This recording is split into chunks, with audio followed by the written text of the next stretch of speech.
Hola a todos, bienvenidos a Filosofía de Película. Yo soy Oscar, casi digo Filosofía clase B, lo que es la costumbre.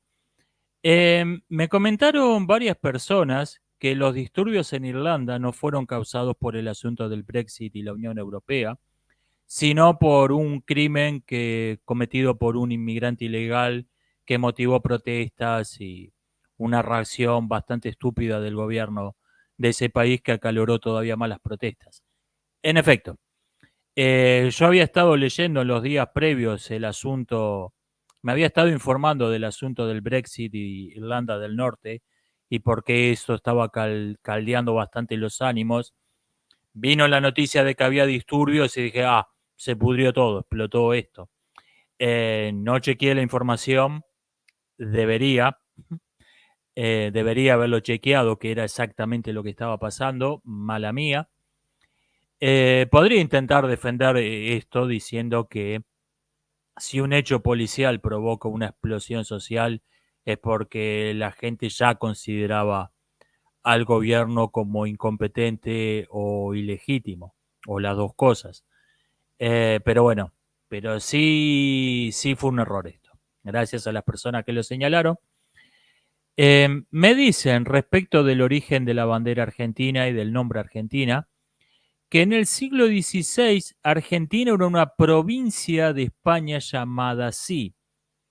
Acá hay algo que me hace ruido, que es el término provincia, porque el imperio español no estaba organizado de ese modo, no estaba organizado en provincias. Supongo que quiso decir una región, una parte. Usó el término provincia en sentido amplio, semi-metafórico. En efecto, la región del Río de la Plata, o sea, el norte de, el norte de la provincia actual de Buenos Aires, el sur de Uruguay y parte de la provincia de Entre Ríos, figuran en mapas del siglo XVI como Terra Argentina, Tierra de la Plata en latín.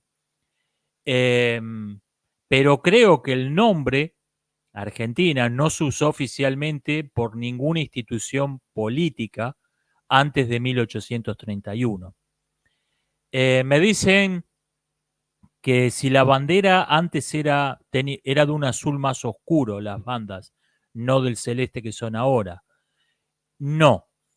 Eh, y esto hay varios argumentos. Una, vea cuadros de la época de la familia de los Borbones, que de donde procede la bandera celeste y blanca, y va a ver que es básicamente la bandera argentina. Me dicen que a su vez la insignia y el escudo de esa familia procede del manto de la Virgen. Bueno, vea esculturas de la Virgen María y va a ver que es el celeste de la bandera argentina. No sabía esto, gracias por el dato. Vea las banderas de otros países que tomaron los mismos colores por la misma razón y va a ver que es el mismo tono de celeste. Yo creo que esto procede la creencia de que la bandera argentina era de un azul mucho más opaco, mucho más oscuro antiguamente, se debe a que si uno busca en Google imágenes o similares, bandera argentina del siglo XIX, muy probablemente entre los resultados le vengan banderas de la Federación, que era, en efecto, era azul marina con blanco y cuatro gorros frigios rojos, sostenido con una mano con un palo agarrado de una mano en las esquinas, un sol al costado, no en el centro, que parece un sol con una cara que parece que se fumó todo el jardín de Sergio Massa, y el lema mueran los salvajes unitarios escrito con errores de ortografía. Menos mal que esos tipos perdieron. Si no, tendríamos la bandera más mierda del planeta ahora. Eh, Me preguntan también, ¿es verdad que la bandera argentina que tiene el sol es la bandera de guerra? No, sí. O sea, en algún momento tuvo este simbolismo.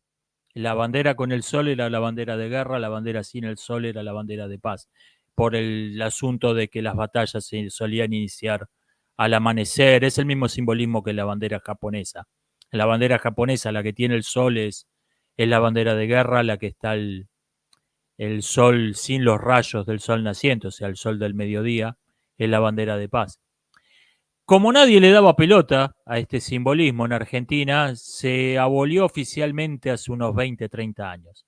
No me acuerdo si en el gobierno de Alfonsín o en el de Menem. Que no fue una cosa motivada políticamente, simplemente se abolió porque nadie le daba pelota. Todo el mundo usaba indistintamente las dos banderas.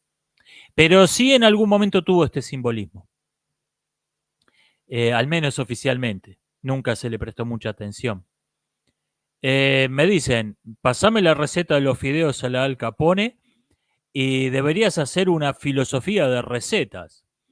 Vamos por partes. Los fideos a la Al Capone son tallarines o espaguetis servidos. En una sartén pone un poquito de aceite, no como para freír, cubre la sartén con un poquito de aceite, con un chorro de aceite. Ahí salta ajo picado y nueces molidas. Cuando los ajos están bien dorados, se le echa el aceite con los ajos a las nueces a los fideos y esos son los fideos a la Al Capone. Yo le pongo también un puñado de perejil, pero de perejil picado, pero esto no está en la receta oficial. Respecto de filosofía de recetas, en algún momento tuve ganas de hacer algo así. Tuve ganas de hacer un video preparando un budín de pan como forma de explicar la falacia del costo hundido.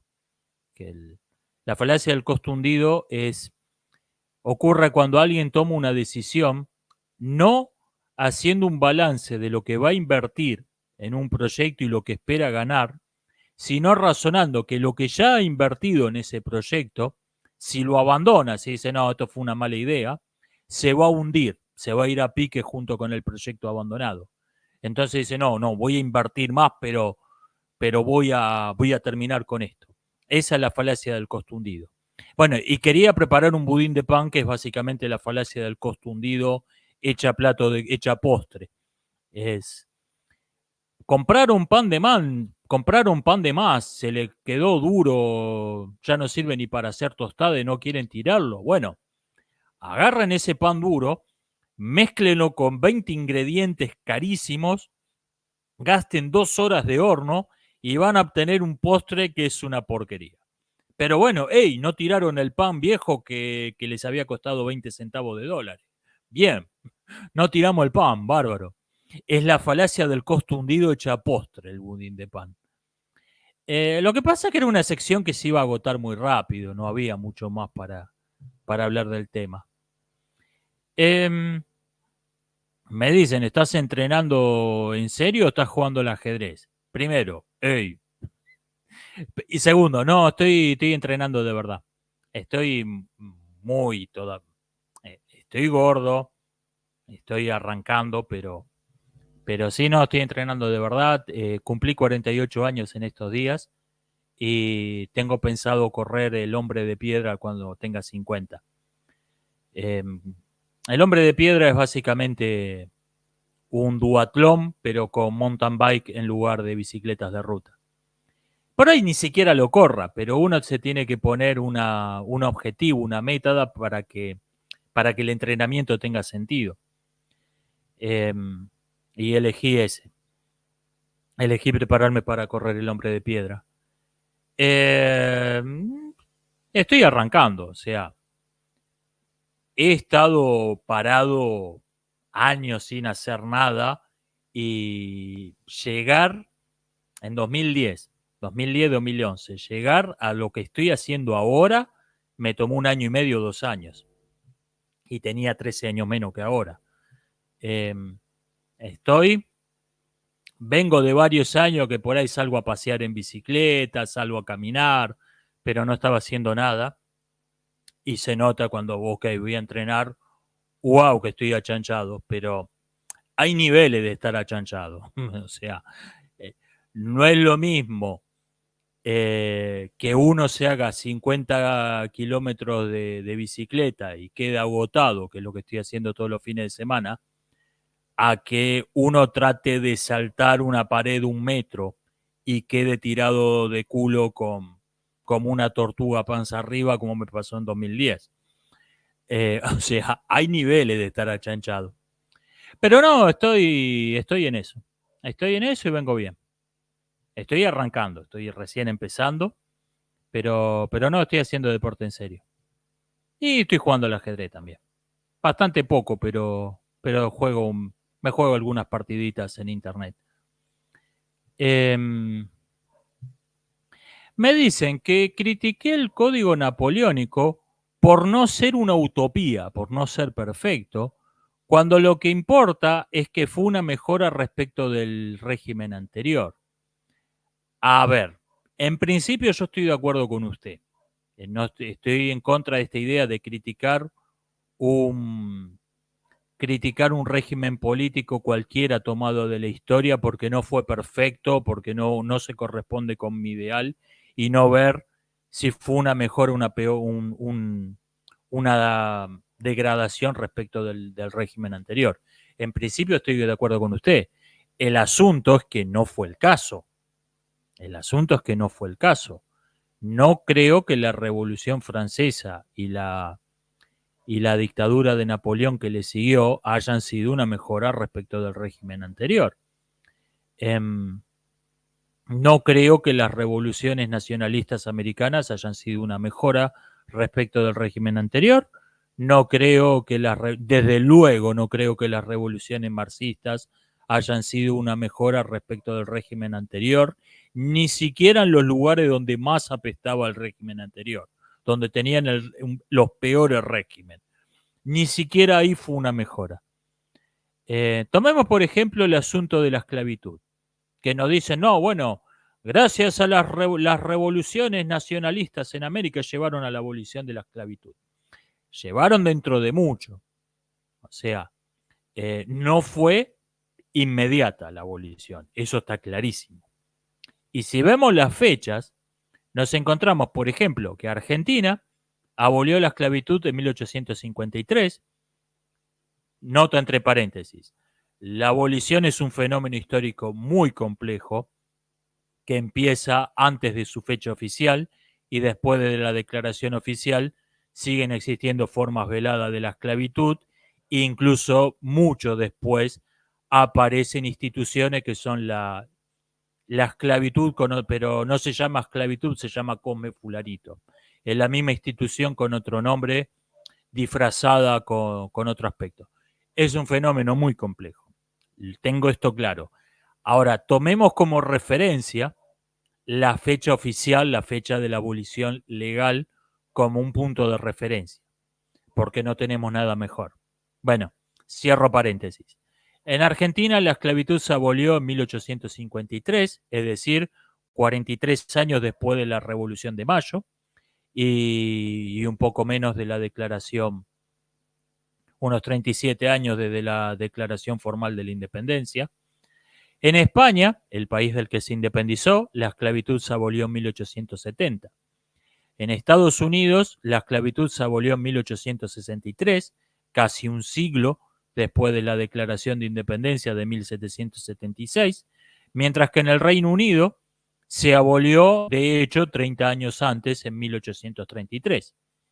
O sea, si estos fueran los resultados de una hipótesis científica que dijera que hay una correlación entre los osos polares y los pingüinos, de una hipótesis de medicina que dijera que hay una correlación entre curarse de cierta enfermedad y tomar cierta medicina, de una hipótesis de astronomía que dice que hay cierta correlación entre el movimiento de un planeta y el movimiento de una luna, y obtuviéramos resultados análogos a esto, diríamos que no hay ninguna correlación.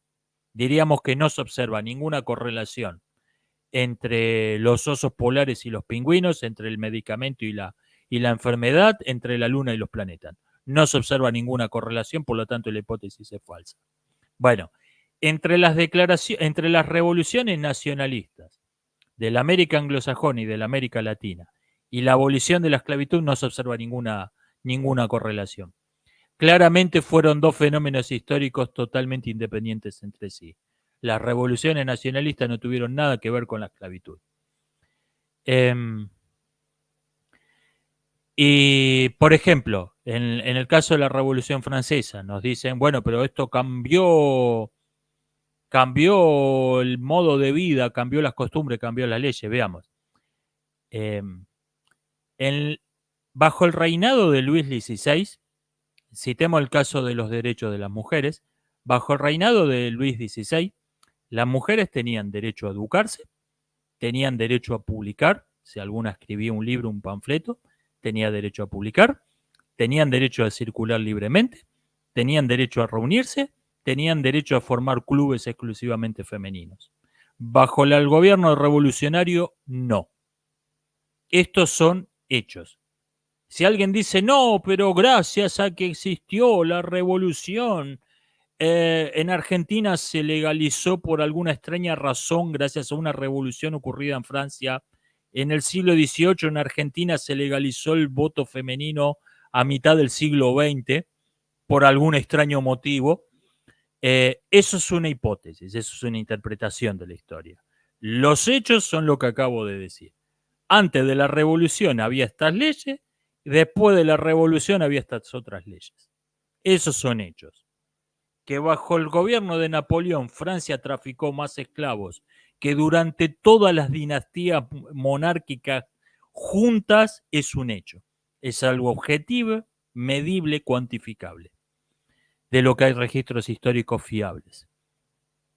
Ahora, en el caso de cuando uno señala estas cosas, en el caso de las revoluciones marxistas, nos dicen, no, bueno, pero es que eso fue un retroceso para tomar carrera.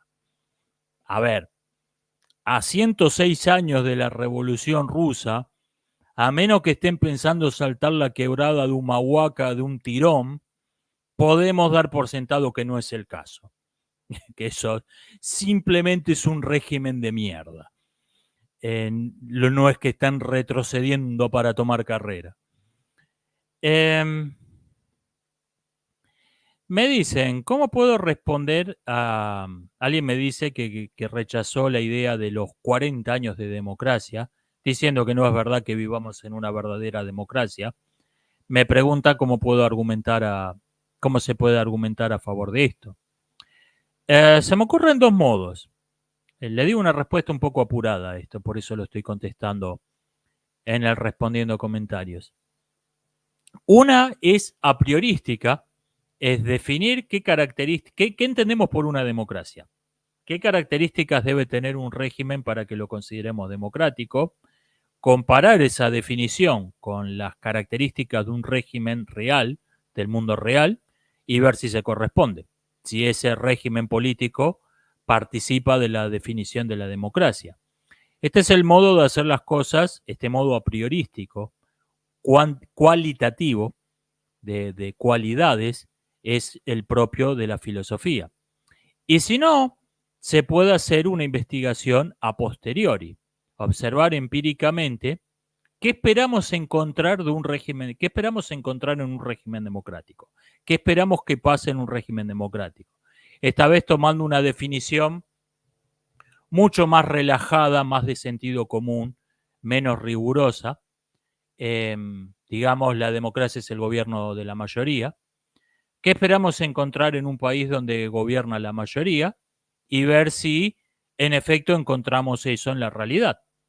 Este es este modo a posteriori es el propio de la investigación empírica, de la investigación científica. Por ejemplo, creo que fue el año pasado, alguien hizo una correlación entre varios proyectos de ley aprobados en Estados Unidos y qué apoyo tenían de la gente. O sea, ¿qué le parece este proyecto de ley? ¿Qué le parece este otro? ¿Qué le parece este otro? Los ordenó del más impopular al más popular. O sea, los puso en una línea que quedó como un triángulo rectángulo. O sea, puestos en línea desde la menos popular, que era casi cero, a la más popular, que era casi 100%. ¿Qué proyectos de ley se aprobaron realmente? Y se encontró con una línea horizontal totalmente plana. O sea, el tener apoyo popular o no un proyecto de ley es totalmente irrelevante. No, no tiene nada que ver con el mecanismo que sanciona, que deroga leyes en Estados Unidos. Eso no es lo que esperamos encontrar en un país donde gobierna la mayoría. Eso, en cambio, sí había una correlación entre el 5 o 10% más rico, no me acuerdo. En el apoyo del 5 o 10% más rico sí se correspondía con las leyes que son aprobadas. Entonces, ahí vemos un sistema donde las leyes que se sancionan, que se derogan de hecho, coinciden con lo que opina el 10% más rico. Esa forma de gobierno tiene un nombre, se llama oligarquía, gobierno de unos pocos. Por lo tanto, no es una verdadera democracia. Me dicen que he defendido puntos de vista incoherentes respecto del conflicto de Palestina y del aborigenismo en América Latina. Probablemente, pero el problema es que no me cita ningún ejemplo. O sea, estoy de acuerdo en que esos conflictos son hasta cierto punto equiparables, tienen cierto aire de familia. Hay una invasión alentada por una superpotencia europea que ocupa un territorio, niega el todo derecho a la población nativa. Después hay una declaración de independencia y varios conflictos armados. Ok, tiene todo un aire de familia, con lo que hizo el Reino Unido en Palestina, con lo que hizo España en América, tiene un cierto aire de familia. Dígame, o sea, podemos equiparar, este movimiento político es equivalente a este otro, esta institución es equivalente a esta, este hecho es equivalente a este, hasta cierto punto se pueden hacer unas equiparaciones razonables. Dígame en cuál de ellas yo he defendido puntos de vista contradictorios. Porque me está diciendo que soy incoherente, pero no me dicen qué. Dígame en qué. Dígame en qué. En qué asunto yo tengo un punto de vista distinto en el conflicto de Palestina del que tengo respecto del aborigenismo en América Latina. También me dicen que he defendido en El Salvador cosas que ataco en Argentina. Nuevamente no me pone ningún ejemplo. Dígame qué. Dígame qué he elogiado en El Salvador que rechazo en Argentina o viceversa. O sea, ¿me van a señalar en una incoherencia? Dígame dónde está. No, dijiste cosas incoherentes. Quizás soy un ser humano, como todo el mundo, puedo cometer errores, puedo tener sesgos. Dígame cuál. Dígame dónde está el error. Por ejemplo, me dicen, ¿no es incoherente ser libertario y decir que se va a perseguir a los criminales? En efecto, esta es una verdadera incoherencia. Si el Estado es un robo, si los impuestos son un robo y las cárceles están financiadas con dinero de los impuestos, ¿por qué un ladrón tendría autoridad para encerrar a otro? ¿En base a qué? ¿En qué lo diferencia? El ladrón que financia la cárcel, ¿por qué tendría derecho a encerrar a los ladrones que se llevaron, que le sacaron la cartera a una jubilada? ¿En base a qué? ¿Qué les daría esa autoridad? Esta es una verdadera incoherencia. Totalmente de acuerdo. Me preguntan, creo que Rusia va a ganar la guerra de Ucrania, dado que está perdiendo Ucrania el apoyo de la OTAN y de Estados Unidos. Para empezar hay que ver qué se entiende por ganar una guerra. Yo creo que para empezar, esa guerra no va a ninguna parte hace más de un año y no creo que eso vaya a cambiar en el año próximo. Lamentablemente tampoco creo que vaya a terminar en el año próximo. Esa guerra está totalmente estancada en un punto muerto. No creo que eso vaya a cambiar. A ver, ¿qué entendemos también por apoyo? A ver, ¿qué entendemos por una victoria? Supongamos que algún milagro algún milagro iluminara las cabezas de los dirigentes rusos y ucranianos y dijeran, bueno, dejémonos hinchar las pelotas, vamos a firmar la paz y dejamos la frontera donde está ahora. ¿Quién ganó esa guerra? O sea, Rusia ganó territorio, sí, pero ¿a qué precio? Hasta el día de hoy, por poner un ejemplo histórico, hasta el día de hoy hay historiadores que defienden que la guerra americano-británica de 1812, hay historiadores que dicen que ganó Estados Unidos, historiadores que dicen que ganó el Reino Unido, historiadores que dicen que eso fue tablas, porque es muy, o sea, no es que pongan en duda, no, estos documentos históricos que dicen que esta batalla la ganó este bando, en realidad la ganó otro. No es ese tipo de discusión, es cómo se interpreta el tratado de paz, en dónde ponemos el foco. Y si hoy Rusia y Ucrania fijaran la frontera en donde está de hecho, ¿quién ganó esa guerra? No sé, no es, depende de donde uno ponga el foco. Si uno mira, Rusia ganó territorio, los países están hechos de territorio, por lo tanto ganó Rusia, creo que tiene un argumento razonable. Ahora, si uno ve el costo diplomático, el costo político que pagó por eso, realmente unos cuantos kilómetros de tierra justifican eso.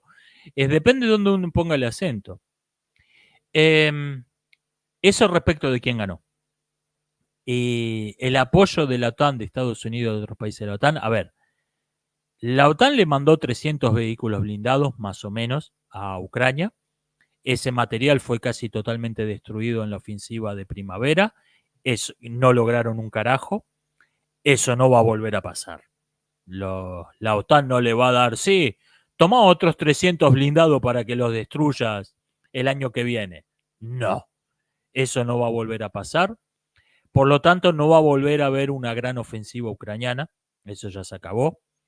Por lo tanto, Ucrania no va a ganar más territorio del que tiene.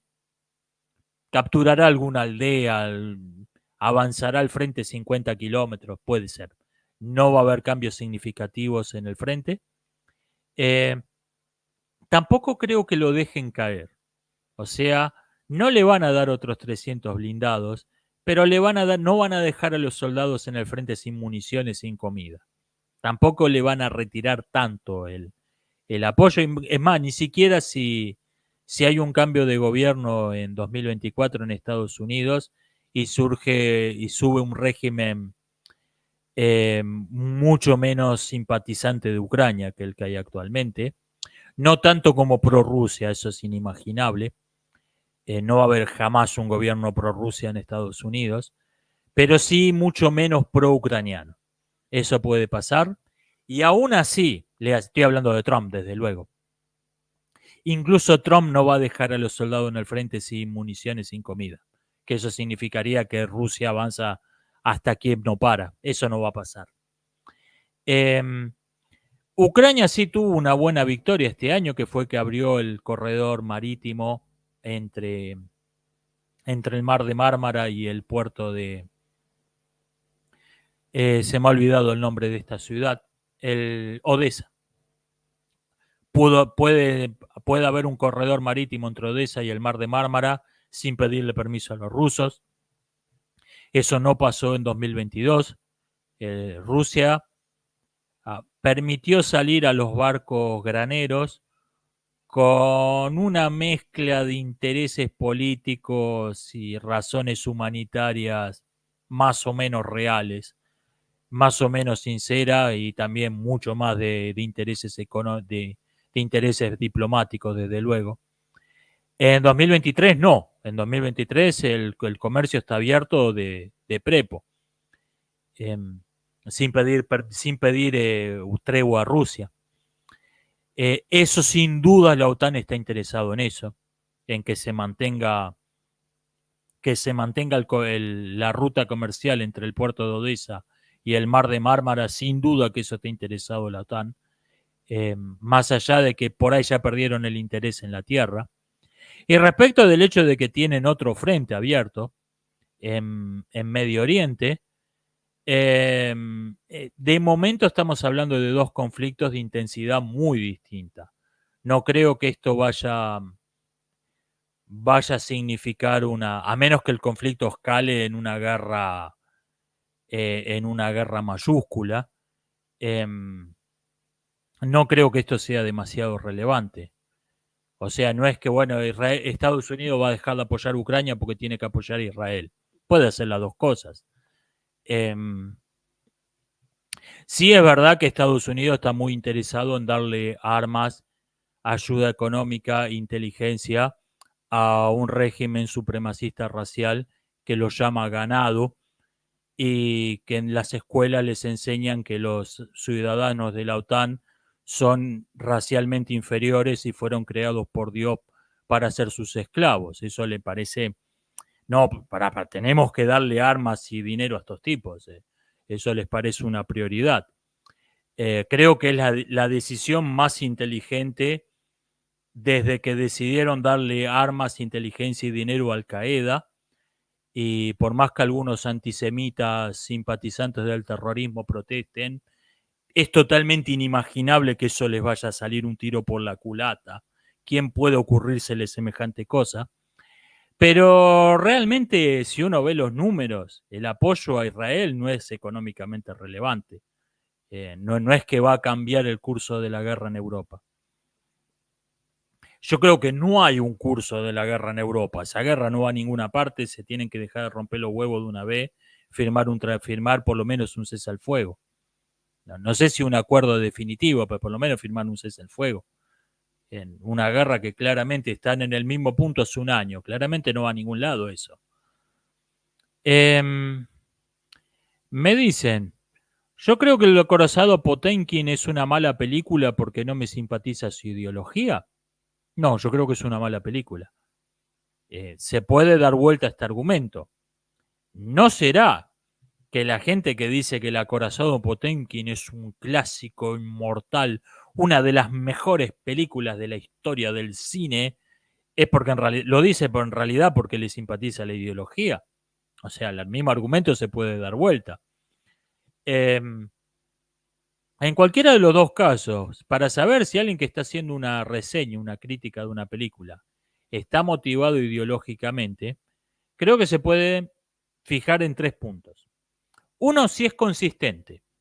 O sea, si una persona elogia toda película que defiende cierta ideología y toda película que ataca esa ideología, no, mala, es la peor película del año. Fíjese si es consistente. O sea, si alguien dice, miren, esta película, eh, todo bien con el mensaje, la película me parece una mierda. Otro dice, bueno, esta película la verdad que es bastante antipática, pero no está mal. Me caen bastante mal las ideas, pero la película la verdad que es buena. Cuando esa persona dice, mira, esta película es una mierda, y además la ideología me cae mal, por ahí le pareció una mierda de película. Dos, explícitamente menciona que sus elogios, sus ataques a una película están motivados ideológicamente. O sea, te elogian la mejor película del año porque está cambiando el mundo y tiene inclusión y si estás en contra, sos un fóbico. A ver, esa persona te está diciendo explícitamente que su elogio de esa película está motivado ideológicamente. Y tercero, si alguien dice que, mire, de determinada ideología no hay ni puede haber una buena película, tiene que explicar por qué, tiene que dar razones. Por ejemplo, por poner un caso bastante obvio, hay muchas más y mejores películas sobre la vida de Jesús de Nazaret que sobre la vida de Mahoma, por una razón bastante obvia. Las leyes contra la idolatría del Islam son un serio inconveniente para filmar películas sobre la vida de Mahoma. Filmar una película sin poder mostrar al protagonista a pesar de que lo han hecho, es un serio problema que no tiene que no tiene el director que filma una película sobre la vida de Jesús de Nazaret. Eh, o, por ejemplo, yo creo que el cine de Hollywood de los últimos años es malo y es ideológicamente despreciable.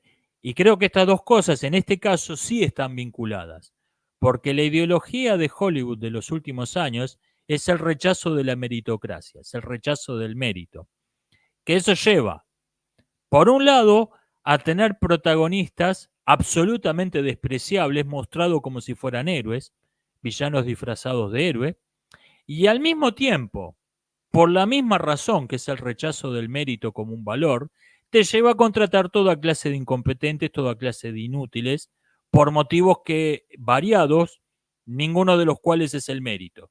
O sea, vamos a contratar un director porque es la primera aborigen wichi lesbiana, o sea, no porque sepa dirigir, no porque sepa cómo dirigir una película. En ese caso creo que hay una correlación y esa correlación tiene una razón. No es que yo no voy a decir que ninguna película que rechace el mérito es buena porque estoy en contra de esa ideología. No, creo que toda película que rechace el mérito como un valor va a ser necesariamente mala. Y esto no solo en ideologías, también hay géneros que no creo que puedan ser buenos. Por ejemplo, la pornografía creo que no puede hacer otra cosa que parodias de conscientes o no de películas artísticas, porque los fines del género son totalmente irreconciliables con los del verdadero arte. No puede haber una buena película pornográfica. Y mire que lo han intentado, con buenos actores, presupuesto, buenos efectos especiales. Han intentado de todo. Todo es una basura. Yo creo que eso se debe a que es absolutamente incompatible. De modo parecido, me preguntan, ¿hay alguien que considere un gran pensador y que haya sido abiertamente comunista?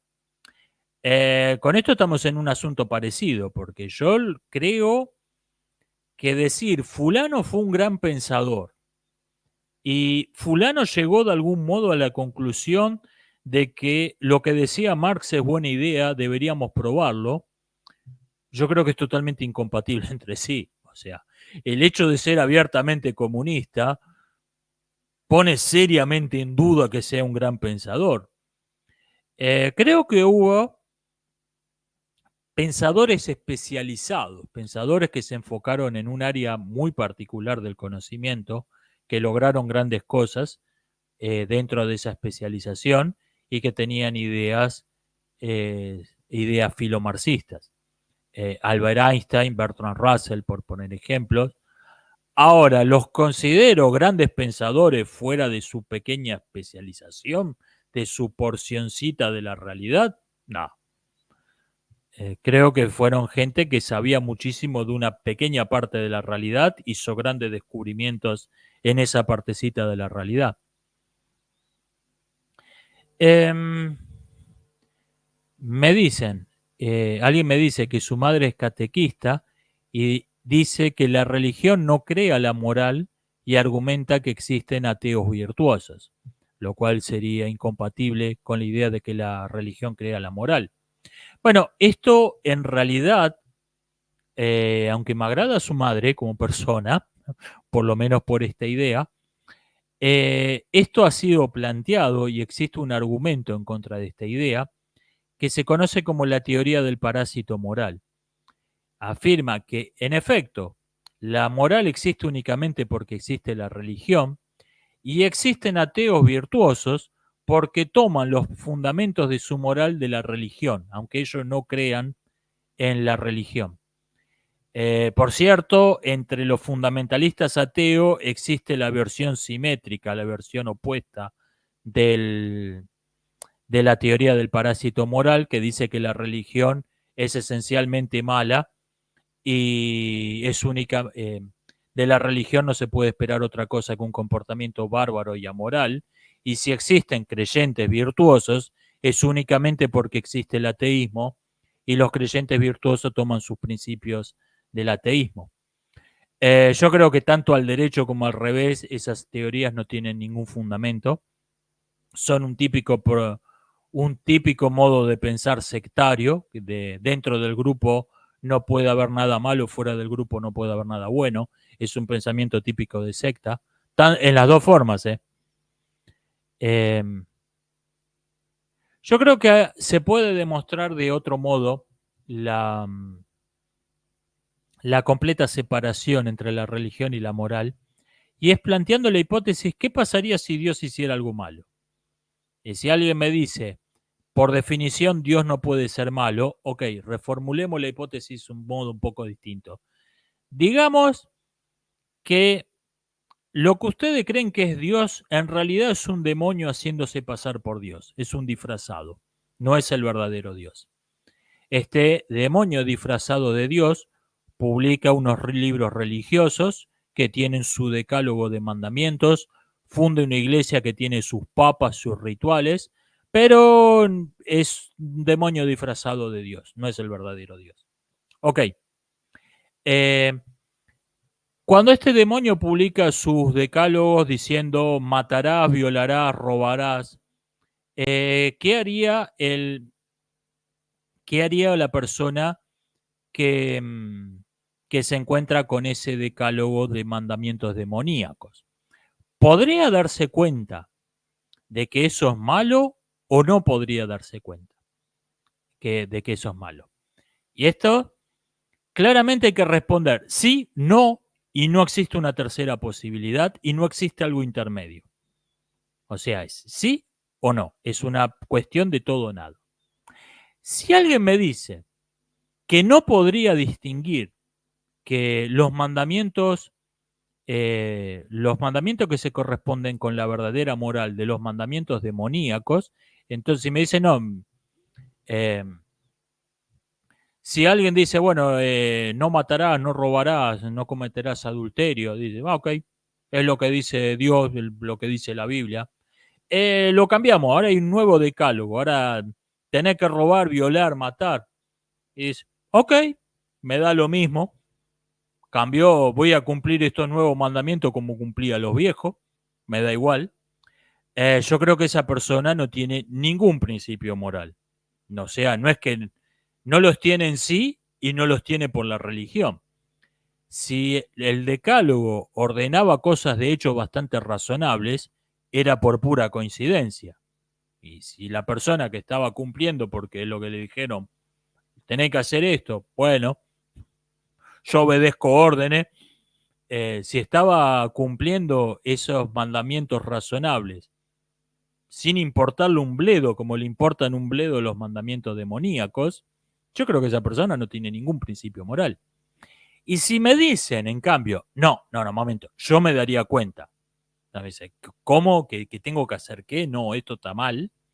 Entonces, si alguien me dice, no, ante el código, el decálogo diabólico de violarás, matarás, robarás, darás falso testimonio, si alguien me dice, no, momento, yo me daría cuenta que eso no es el verdadero bien, entonces me está diciendo que se daría cuenta de que eso está mal al margen de que está sancionado como bueno por la religión, de que está en el libro sagrado, de que están los sermones dominicales, al margen de toda esta iglesia falsa que montó este demonio disfrazado de Dios, me diría, eso está mal aunque esté sancionado por esa religión.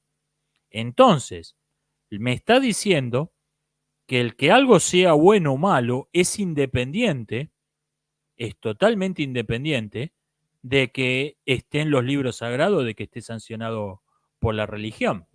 Y entonces lleva a la cuestión, si es totalmente independiente de que lo diga o no lo diga Dios, o el libro que dicen que escribió Dios, entonces es totalmente independiente de que Dios exista o no exista.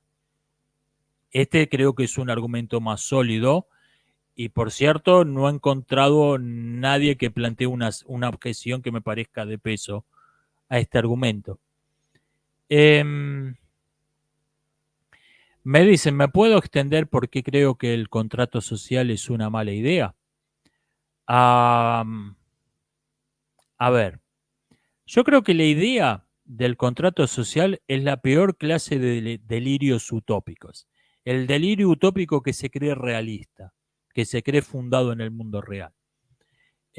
Nos dice que la teoría dice que no existe ningún bien, no existe ningún principio universal aceptado por los seres humanos, que las leyes son convenciones que un grupo de gente armada decidió pactar entre ellos. Cuando lo que encontramos en la historia no es esto.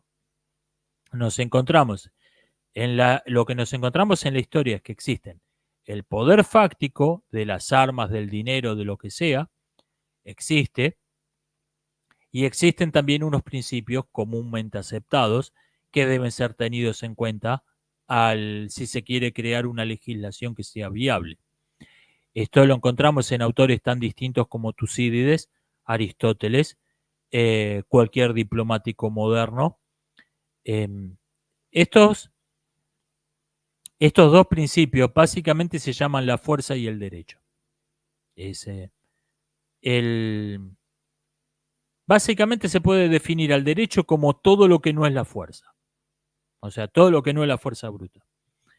Eh, se acuerda de respetar unos principios porque es lo que se considera, ok, esto es justo. Y desde luego, el mundo real es lo que es, el que tiene poder para transgredir el derecho lo va a hacer hasta cierto punto, porque como hay un acuerdo tácito entre todos de respetar el derecho, se va a poner en contra a mucha gente al transgredir entonces, hasta la persona más inmoral del mundo va a tener cuidado de transgredir lo que se considera lícito, de lo que se considera justo, porque va a convertir a todos los neutrales en sus enemigos. Se pueden citar ejemplos históricos de esto. Esto es lo que ocurre en la realidad. Ahora, lo que nos dice la teoría de Rousseau es que no existe el derecho, existe únicamente la fuerza bruta y existen acuerdos entre quienes tienen la fuerza. Esto no se corresponde con la realidad y el intentar imponer un delirio utópico basado en esa idea no puede llevar a otra cosa que al desastre. Ese es el problema de base con la idea del contrato social. Pretende ser realista, pero no lo es. Pretende ser realista, pero no lo es. Hasta un tipo como Napoleón, que no era precisamente una persona de altos principios morales, escuchó a un ministro que le dijo, Sire, con las bayonetas se puede hacer cualquier cosa, menos sentarse en ellas. No podés basarte únicamente en la fuerza bruta. Ese es el gran problema con esa teoría. Presupone que el derecho no existe, que el derecho es únicamente retórica. No es así. Lo mismo que la teoría marxista que niega que la cultura tenga ningún valor, que dice que la cultura es únicamente propaganda y retórica y lo único que importa es la economía. No es así. El mundo real no funciona así.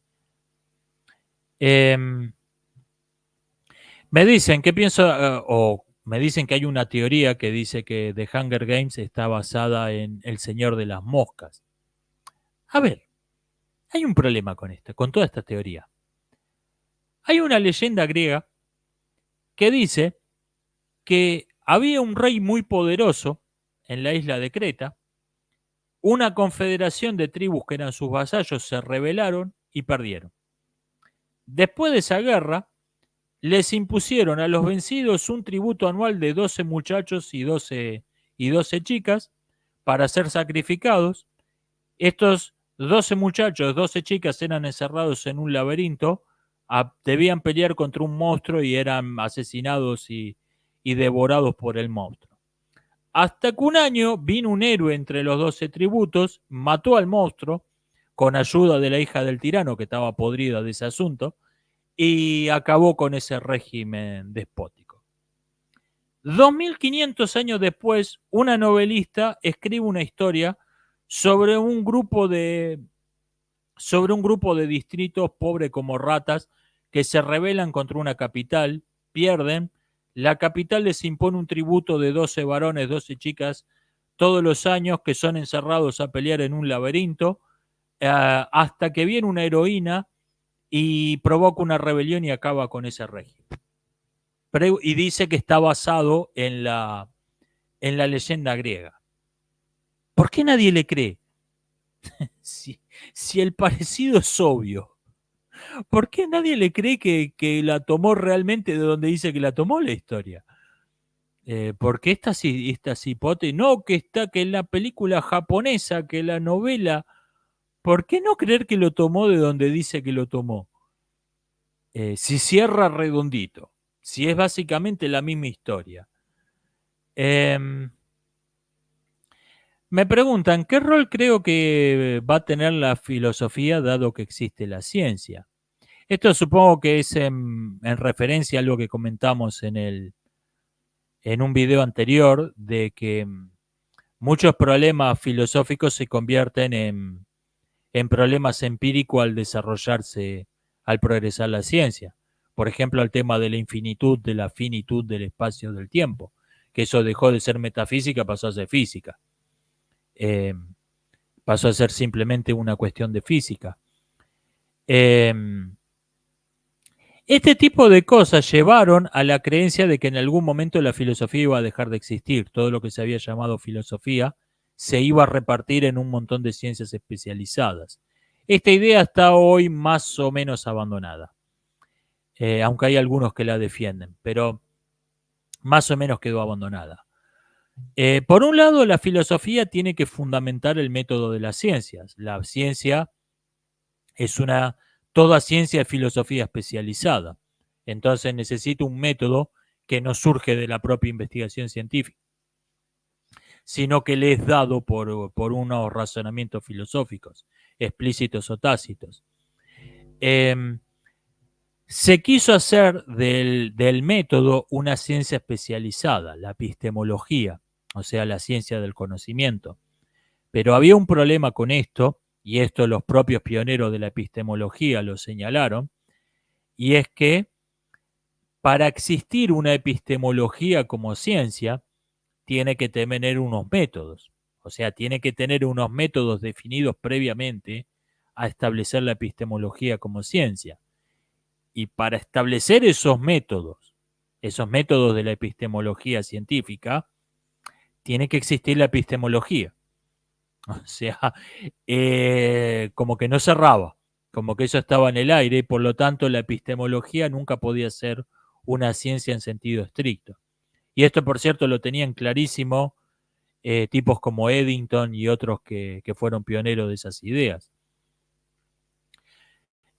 Con el tiempo se fueron añadiendo otras disciplinas que se trató de convertir en ciencias y se vio que eso no iba a ninguna parte. La ética, la estética y otras más, incluso yo creo que algunas que lograron ser reconocidas como ciencias están en el mismo caso de la epistemología, están en esta fundamentación circular que se sostienen en el aire, que necesitan una teoría para poder existir. Y esa teoría no puede estar sujeta a los métodos de validación de la propia ciencia. Yo creo que este es el caso de la psicología, es el caso de la sociología, es el caso de la economía. Por más que estén mayormente reconocidas como ciencias, yo creo que están en el mismo caso de la epistemología. Tienen esta fundamentación circular por la cual podés tener una actitud científica, pero nunca pueden ser ciencias en sentido estricto. Ese creo que es el problema. Disculpen el ruido, está pasando un vendedor ambulante con un megáfono, no sé qué tanto captará el micrófono. Ese es el problema.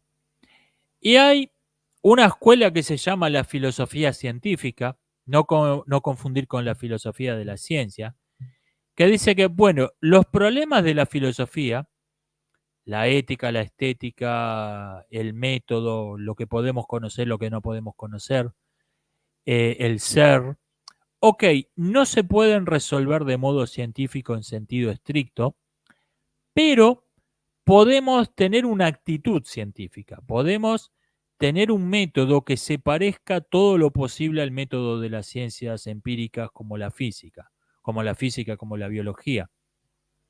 Y yo creo que eso es un error. Yo creo que eso es un error de base. Ese razonamiento es análogo a decir, el tornillo es un instrumento más refinado, más sofisticado que el clavo. Por lo tanto, ok, para algunas cuestiones necesitamos clavos, el tornillo nos sirve, pero vamos a tratar de tener un martillo para esos clavos, que no podemos reemplazar por tornillos, aunque desearíamos. Vamos a tener un martillo que se parezca todo lo posible a un destornillador. ¿Por qué? O sea, el destornillador es una herramienta que está diseñada, tiene una forma, tiene unos materiales, tiene una estructura que está pensada para un propósito. El martillo es otra herramienta que tiene otra forma, otros materiales, otra estructura que están pensados para otro propósito. O sea, de esta idea de, bueno, no, pero el tornillo es más prestigioso que el clavo, así que vamos a tratar de tener un martillo que se parezca a un destornillador, es absurda. Por ahí no es la mejor analogía, por ahí no estoy siendo justo con la filosofía científica, pero creo que tiene un error de base al, al decir, bueno, vamos a tratar de parecernos todo lo posible a las ciencias empíricas, sin tener en cuenta que el método de las ciencias empíricas se desarrolló y es extraordinariamente efectivo, precisamente porque es específico, porque está pensado para unos problemas particulares, por eso es tan extraordinariamente eficiente. La ciencia moderna llegó a ser lo que es precisamente porque dejó de idolatrar la teología, dejó de idolatrar la filosofía aristotélica e hizo su propia cosa. Yo creo que es un error de concepto eso.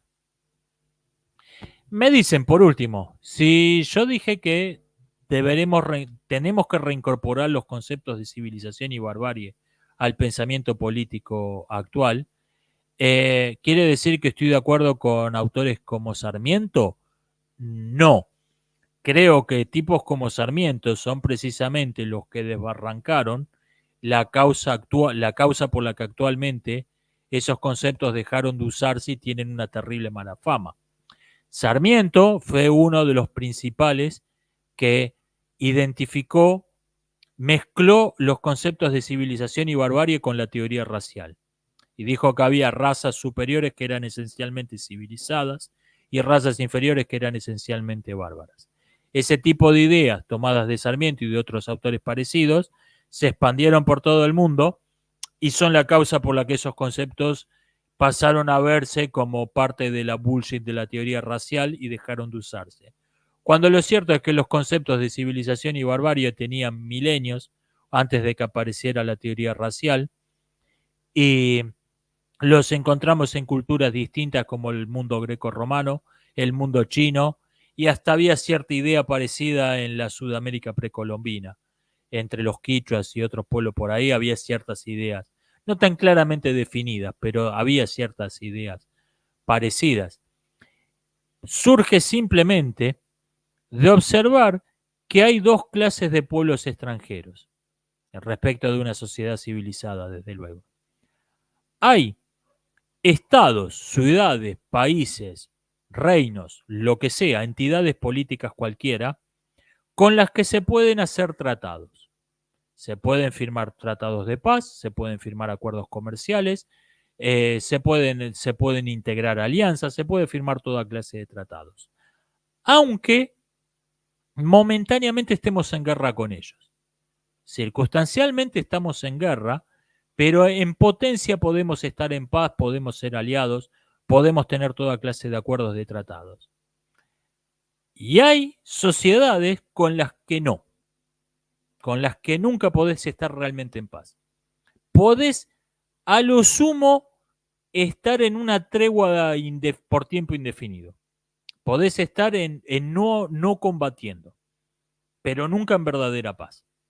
No podés firmar tratados, no podés podés hacer acuerdos comerciales a punta de pistola, no podés tener un verdadero comercio fluido con ellos, no podés integrar una liga, podés tener alianzas. Che, ustedes son enemigos de estos tipos, nosotros somos enemigos de estos tipos, en vez de hacernos la guerra entre nosotros, vamos a la guerra juntos, dale.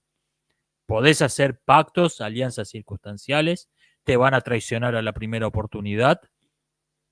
No podés integrar una verdadera liga, no podés firmar un verdadero tratado, no podés estar nunca verdaderamente en paz.